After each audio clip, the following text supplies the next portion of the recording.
Assalamualaikum warahmatullahi wabarakatuh. Sampurasun.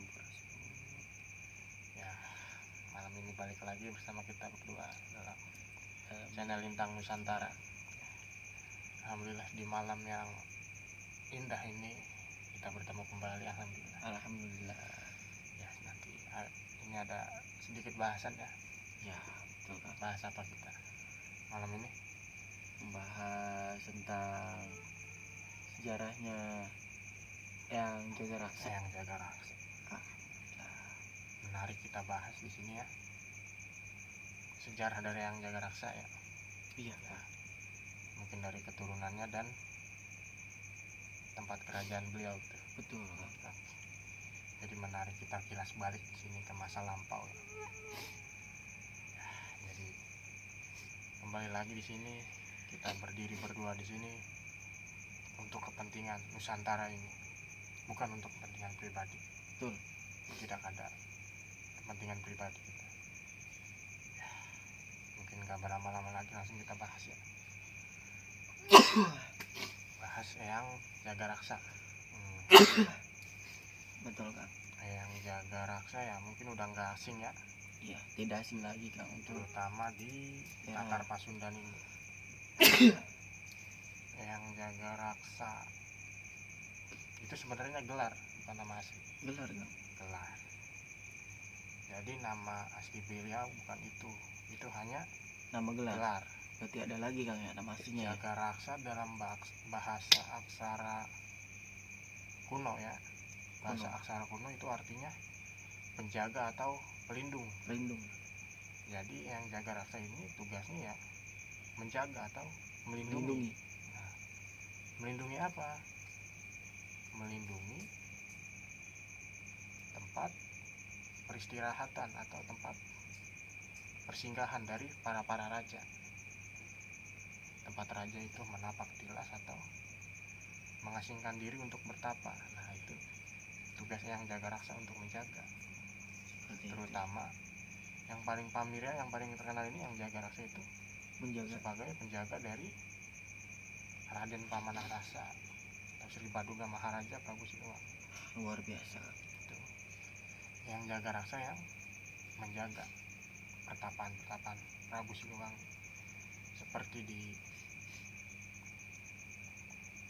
Gunung Hejo itu kan familiar dengan petilasan Prabu Siliwangi.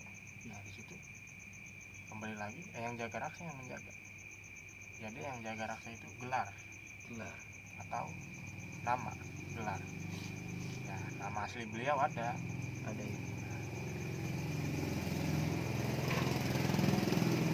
Di video sebelumnya sudah kita bahas ya tentang yang jaga raksa ini anak dari Sang Hyang Lodaya. Ya, mungkin teman-teman yang ketinggalan dengan ceritanya bisa tonton video kita yang sebelumnya, yaitu ya yang kemarin ya, bisa dilihat saja. Nah, jadi yang jaga raksa ini mempunyai nama asli. Nah, mungkin sebentar ya, saya ingin berkomunikasi dengan beliau apakah boleh untuk dibuka. Jadi ya, kita selalu mendepankan adab daripada ilmu. Ya, selagi beliau tidak boleh membuka ya saya tidak mau. Karena ini kembali lagi ke adab kita. Ini sebagian dari adab. Dijunjung tinggi adabul minal ilmi. Adab itu lebih tinggi daripada ilmu. Saya mau berkomunikasi sebentar dengan yang jaga raksa.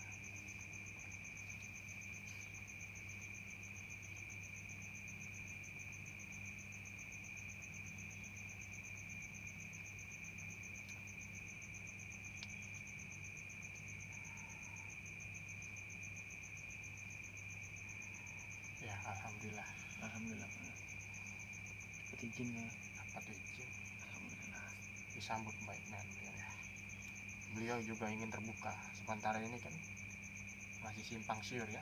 Betul Bang. Yang orang lain tahu namanya itu jaga raksa. Yang jaga raksa, si jaga raksa, buyut jaga reksa.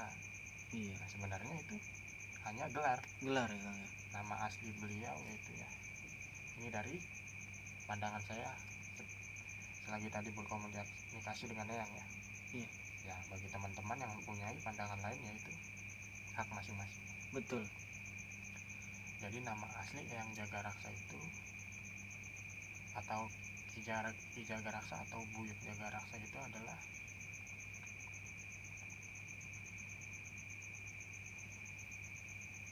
Pangeran Amangkubumi Maheswara.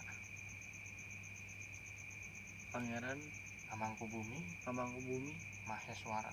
Maheswara. Nah itu dari nama asli Eyang Nama Jagaraksa. asli Eyang Jagaraksa. Sementara Eyang Jagaraksa itu hanya gelar saja. Kita tahu ya beliau anak dari Sang Hyang Lodaya. Betul, Kang. Beliau mempunyai kakak bernama Raden Sangara Atau Raja Sangara. Raja Sangara, dan beliau mempunyai adik bernama Pangeran Purwacaraka. Nah jadi Eyang Jagaraksa memiliki banyak persinggahan atau petilasan. Betul. Terutama ya yang tadi saya bilang ada di Gunung Sanggabuana. Sanggabuana, ada di Gunung Hejo, ada di Gunung Karang. Nah yang terkenal ini juga ada di Cikalongwetan Purwakarta.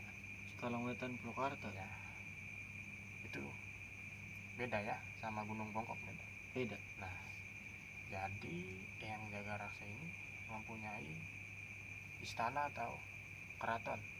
Punya keraton tersendiri, Kang. Punya keraton sendiri. Luar biasa. Yang Lodaya punya keraton sendiri, yang Jagaraksa punya keraton sendiri. Raden Sangara punya, Pangeran Purwacaraka juga punya. Masing-masing tersendiri ya, Kang.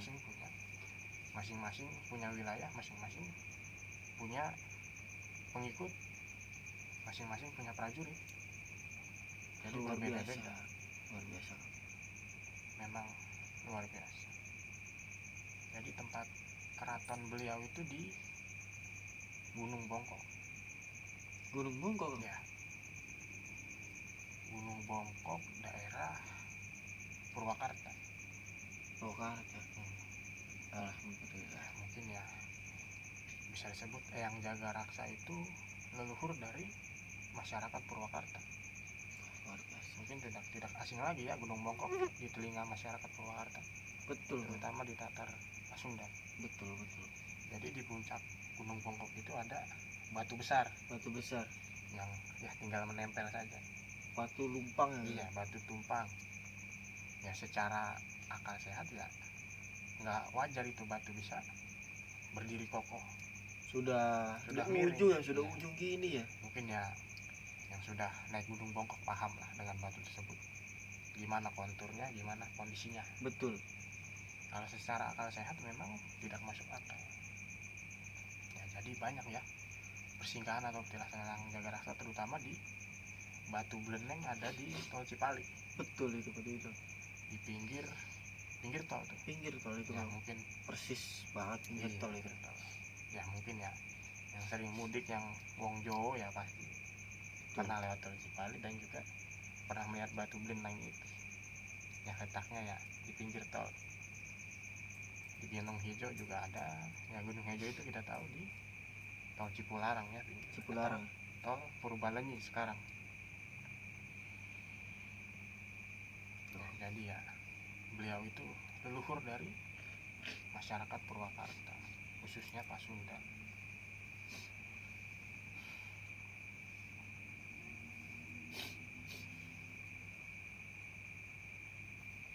Banyak petilasan beliau di seluruh Nusantara ini.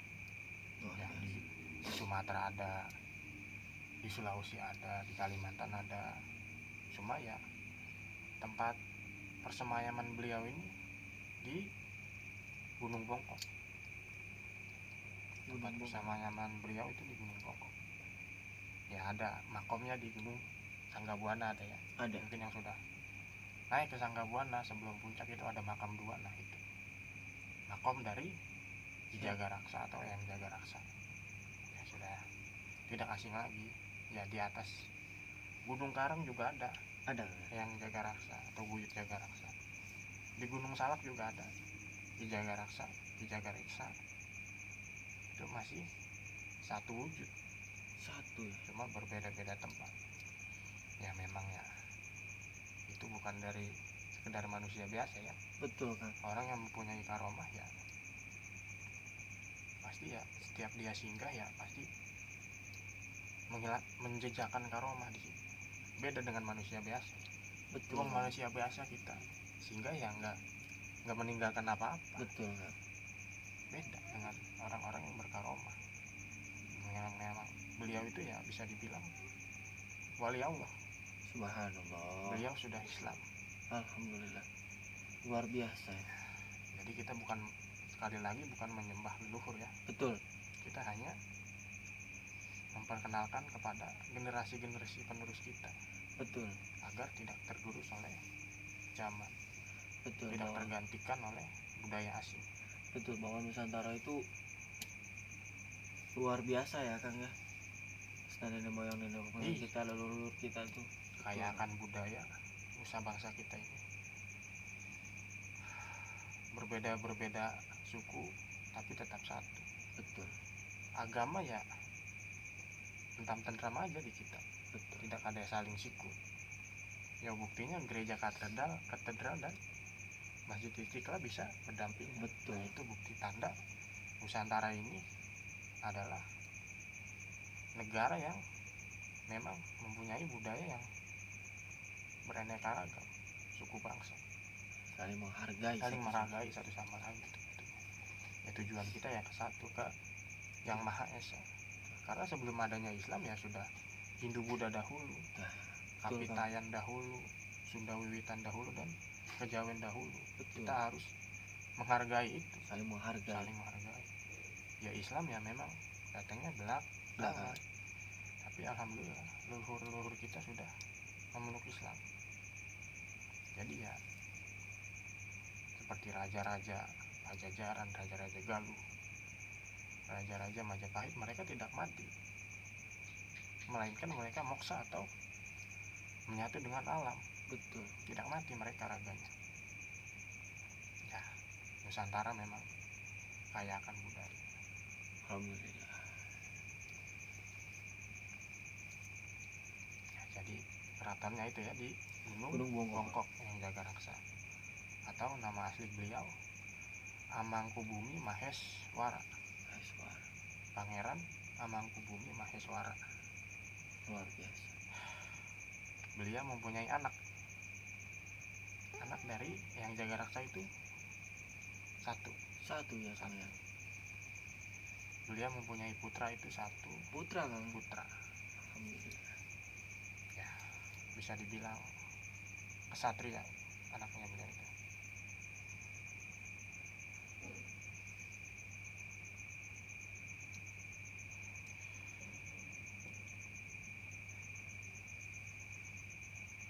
Yang menarik di sini justru anak beliau itu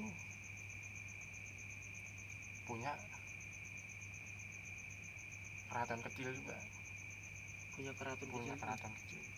Punya pengikut juga, punya luar prajurit biasa. juga. Luar biasa Kang. Jadi anak yang Jaga Raksa itu punya keraton di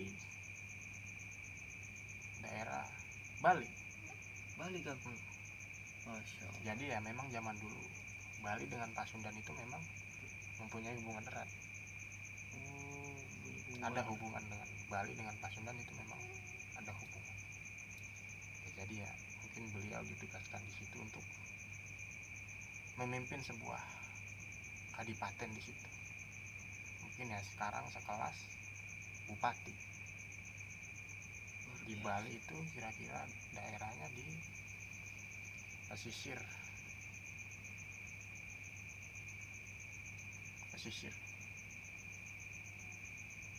Memang perbatasan ya. Jadi ini Banyuwangi, jadi ini pesisir Bali.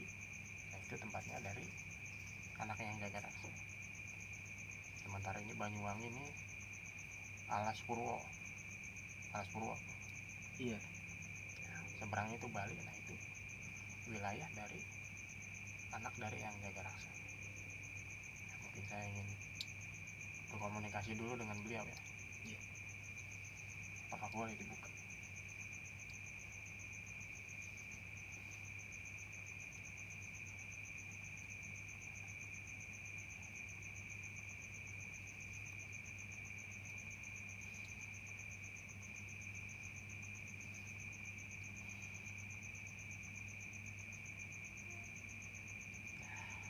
menghargai pendapat beliau ya. Iya. Mungkin saat ini belum boleh ya. ya, mungkin untuk kedepannya ya kita bisa. Jadi ya itu ya, membandingkan adab dahulu. Betul kan. Jadi sekiranya beliau tidak boleh membuka ya saya tidak mau membuka, Betul. tidak mau memaksakan, karena ya kembali lagi ini leluhur kita harus menghargai beliau. Betul. Karena adanya kita di sini ya pasti ada jasa beliau. Betul. Tidak serta-merta kita langsung ada di sini. Sementara ya itu leluhur kita, orang terdahulu kita.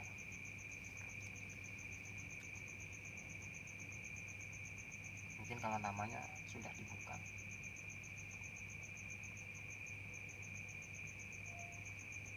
Kalau namanya diizinkan ya. Namanya diizinkan. Alhamdulillah.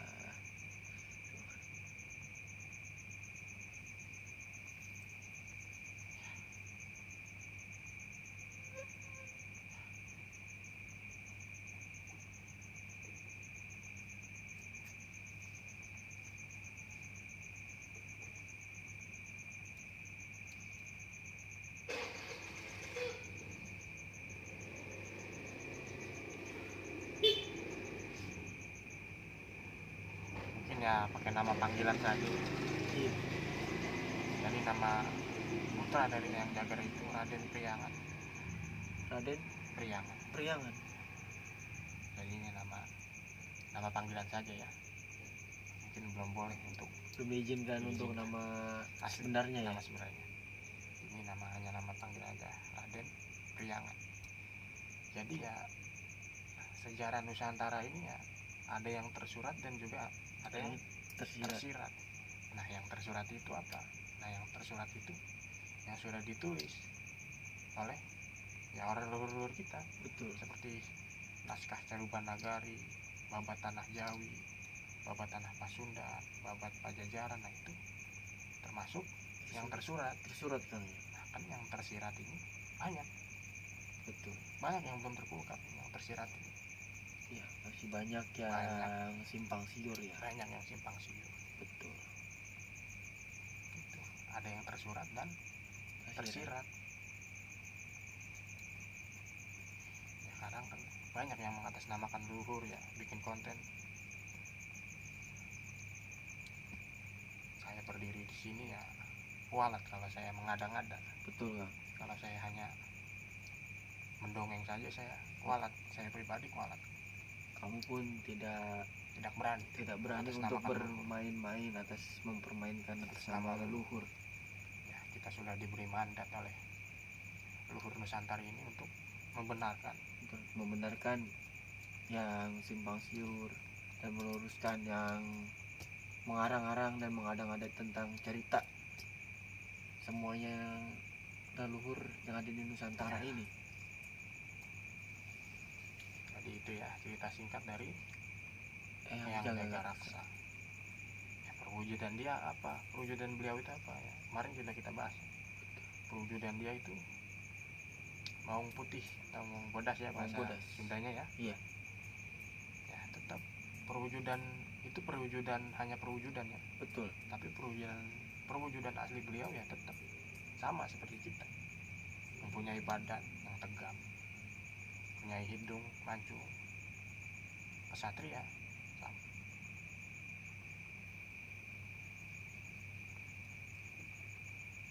Jadi itu ya tempat beliau itu atau keraton beliau itu di Gunung Bongkok. Letaknya di Purwakarta. Ya mungkin ya dalam masyarakat warga Purwakarta tidak asing dengan Gunung Bongkok dan juga tidak asing dengan nama Eyang Jagar Raksa. Betul. Terutama yang terkenal di sana itu di Cikalong Wetan. Familiar ya di sana ya. Cikalong Wetan kalau nggak salah Bandung Barat itu perbatasan. Jadi ya terkenal di sana ada petilasan dari Eyang Jagar Raksa. Jadi ya memang induk dari semua keilmuan itu adanya di Purwakarta. Induknya pusat peradaban, pusat keilmuan itu ada di Purwakarta. Luar biasa. Sementara ilmu-ilmu kuno itu adanya di Karawang, bisa kita tahu. Nah, ilmu pengasihan ini adanya di Cirebon, Cirebon. sementara ilmu kewibawaan atau ilmu kedikjayaan itu adanya di tanah Banten. Jadi ya Purwakarta ini bisa jadi induk dari semua keilmuan Betul. berpusat di Purwakarta. Seperti itu. Ini hanya pandangan saya. Betul. Jadi itu gila singkat dari Eyang Jaga Raksa ya. Luar biasa. Dari tadi kita bahas beliau hadir di depan dengan putranya. Alhamdulillah ditemani oleh beliau. Senang. Senang. Beliau alhamdulillah senang. Sudah kita buka yang sebenarnya. Betul. Jadi jangan lihat usia muda kita ya, Betul. tapi lihat dedikasi kita untuk mengangkat sejarah. Betul. Memang kebanyakan orang zaman sekarang tuh memandang Remeh ya. betul, memandang dari penampilan dan sebagai rupanya. Terutama ya banyak memandang sebelah mata tentang leluhur kita. Betul. Jadi muda-mudi zaman sekarang lebih kenal ya itu, lebih kenal ya misalkan klub sepak bola, Betul. lebih terkenal ya mungkin ya Habib-habib dari luar. Sementara kita punya ulama-ulama Nusantara yang Luar biasa. luar biasa berkaromah. Harus kita menjunjung tinggi Menjunjung ulama-ulama tinggi kita, ulama-ulama budaya-budaya Nusantara. seperti Sunan Kalijogo, Sunan Gresik. Sunan Gresik emang kenapa? Beliau itu tidak lahir di Nusantara, tapi sebegitu cintanya oleh Nusantara ini. Masya Allah. Kita harusnya berpikir seberapa spesial, seberapa sucinya Nusantara ini sampai diturunkan 9 wali untuk menyebarkan agama Islam. Luar biasa. Jadi itu pembahasan singkat dari Eyang Jaga Raksa ya. Iya. Saya ingin berkomunikasi sebentar dulu dengan Eyang Jaga Raksa, apakah beliau mau bermediasi dengan kita, berbicara dekat dengan kita.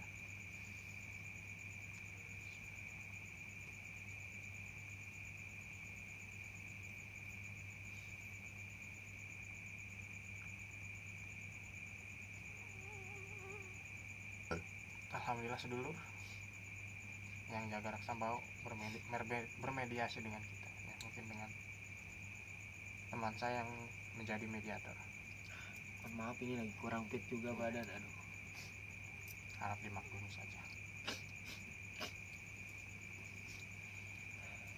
Alhamdulillah sudah diizinkan ya untuk kita bermediasi dengan Eyang Jaga Raksa.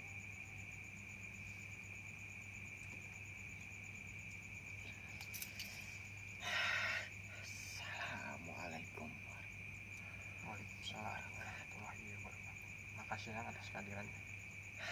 Senang saya. Saya berterima kasih dengan Eyang. Akhirnya mengungkap kebenaran tentang diri saya, supaya keturunan-keturunan saya tidak kesana kemari mendengar isu-isu yang tidak benar di sana dan di sini. Memang benar yang dikatakan oleh sampean. Tempat saya di sana di Watu Lumpang. Ya, Gunung Bongkok ya. Ya, di situ tempat saya. Jadi Eyang mohon maaf. Jadi saya kembali lagi kualat kalau saya mengada-ngada Eyang ya. Apalagi saya bawa nama leluhur. Jangan pernah bermain-main tentang mengatasnamakan leluhur. Betul ya.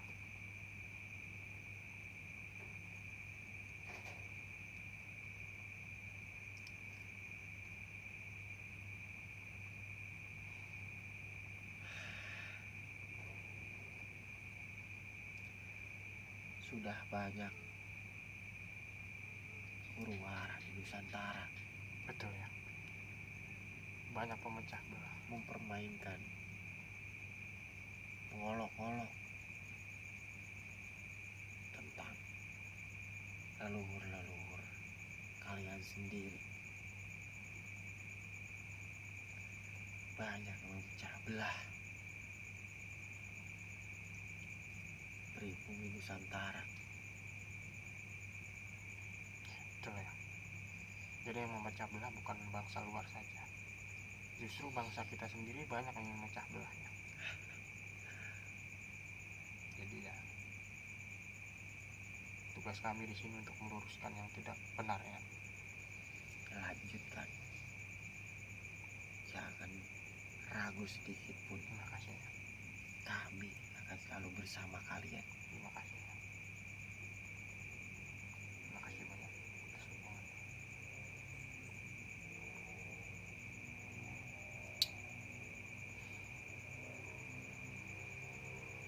Lanjutkan.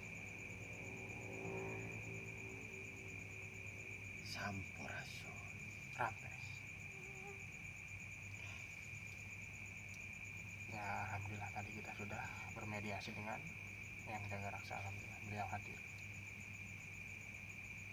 Ya jadi teman saya lagi kurang fit ini, harap dimaklumi saja. Ya jadi itu ya bahasan singkat tentang yang jaga raksa. Betul.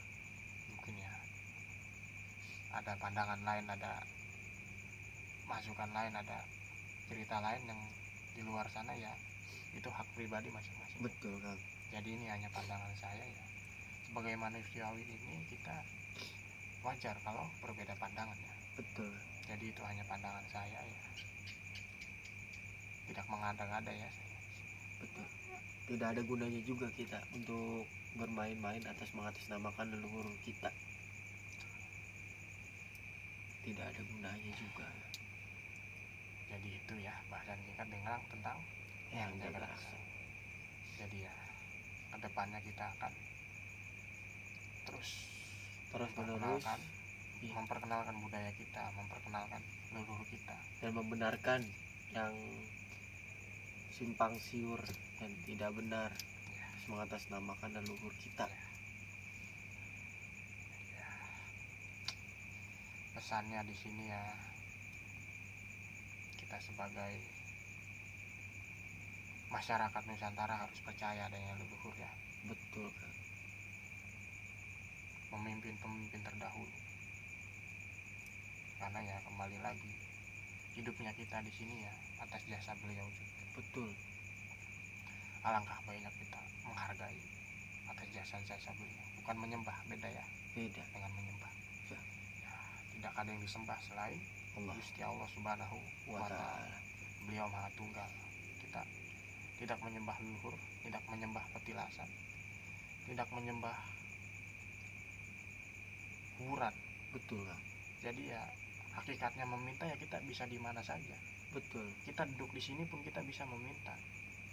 Jadi kita datang ke, misalkan kita datang ke petilasan ya, kita hanya syariat saja. Ingin berkunjung ke sana, ya anggap saja ingin berkunjung ke rumah Orang tua. nenek kita sendiri, orang tua kita sendiri. Betul, Kang. Kita mendoakan mereka, mereka juga Mendoakan kita. mendoakan kita. Jadi tidak ada serta-merta kita meminta dengan petilasan. Hakikatnya meminta itu di mana saja sebenarnya. Betul, Kang. Tidak harus di masjid. Betul. Kita duduk di sini, kita mengendarai motor, kita bisa meminta, ya Allah saya minta selamat, minta barokah. Nah jadi ya ada yang salah Tafsir, betul, Kang. tentang Kebanyakan petilasan itu. kebanyakan kan orang berpendapat, pandangan orang kan berbeda-beda ya. Nah itu Kita datang ke petilasan kan atau makam-makam ya, seakan-akan kita meminta dengan makam petilasan tersebut itu. ya. Ya, Betul, Kang. seperti kita semisal kita ingin berkunjung atau berziarah ke petilasan yang jaga raksa ya, Betul. kita mendoakan yang jaga raksa, bukan meminta ya. Betul, Kang. Tapi ya kembali lagi hakikatnya meminta kita bisa di mana saja. Betul, Kang. Jadi kita di sana hanya mendoakan, ya kita doakan mereka ya mereka mendoakan balik. Ibarat Betul. kata ya ini beliau itu perantara dari doa kita. Betul. Ya memang kita siapa? Kita hanya manusia biasa, butuh Betul. perantara untuk menyampaikan doa kita. Betul, Kang. Itu ya. Jadi misalkan kita ingin bertemu presiden nih, Iya, kita kan awalnya pasti bertemu dengan stafnya dulu, betul. tidak langsung ke presiden. Nah, Betul. jadi kita misalkan ke petilasan atau ke persinggahan atau ke makom ya, jadi kita di situ bukan menyembah, Betul. tapi hanya mendoakan. Betul. Baru selepas kita mendoakan, kita menyampaikan hajat kita agar hajat kita cepat sampai ke Gusti Allah. Betul. Ya, sementara mereka kan orang-orang berkaromah, tidak diragukan lagi kalau orang berkaromah itu ya pasti lebih dekat dengan Gusti Allah. Betul. Dibanding dengan kita yang hanya manusia biasa, manusia kotor, Betul. manusia hanya tempat salah dan dosa.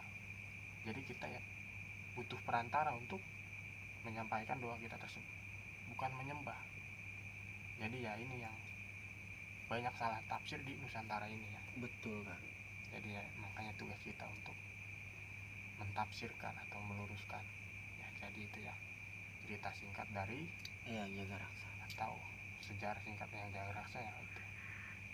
Kembali lagi tadi ya, istana atau keraton Eyang Jaga Raksa itu ada di Gunung Bongkok. Gunung Bongkok ya. Jadi ya alhamdulillah. Jadi kalau kami berdua ada salah kata, salah ucap, kami mohon maaf ya. Kita hanya manusia biasa yang tidak luput dari salah dan dosa. Betul kan. Ya mungkin itu saja dari pembahasan Eyang Jaga Raksa ya. Iya. Tonton terus dan dukung terus kami di Lintang Nusantara. Jangan lupa dukung kami untuk like, komen, subscribe agar kita lebih semangat lagi untuk kedepannya untuk membangkitkan Nusantara ini. Ya mungkin cukup sampai situ saja ya. Iya. Salam Rahayu, salam budaya, Sampurasun. Assalamualaikum warahmatullahi wabarakatuh. Waalaikumsalam.